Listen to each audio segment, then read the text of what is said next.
London has always been known for its gloomy weather. But recent winters have been showing an icy side to the Great Wen. 8,000 schools in the UK were shut down, roads were closed, and life was put on a standstill in the UK after uncharacteristic snowstorms in early January.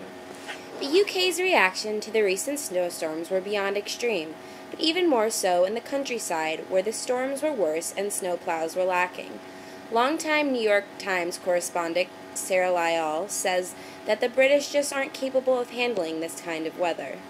Britain is pathetic. They're not, they actually have had snow and ice every year I've been here, and every year they become paralyzed. They can't cope. And there was a great headline a few years ago.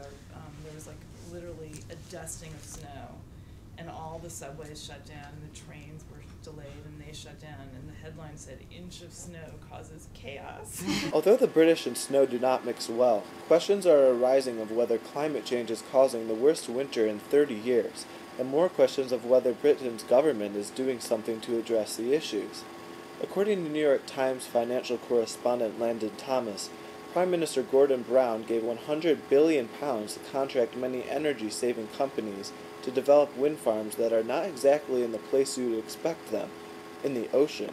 Developed pretty serious wind farms that are not just on the shore, but really 100 kilometers or so out into the ocean. So it's a big, expensive bet that they can generate power by doing that. But it's the overall goal is to increase the alternative, I think, component of energy from say, from wind, say from 2 to say 10, 20% over 10 or 15 years. So that's a pretty big. Yeah. I think it's one of the biggest commitments to wind energy anywhere. So there are many different plans in place to cut carbon emission in the UK.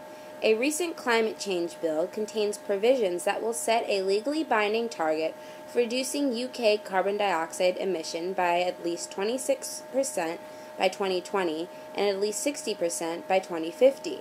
But renowned television journalist Jon Snow says there's more to be done. There'll be a revolution. I think people will find a way to use green development as a method of rebooting the economy. Okay.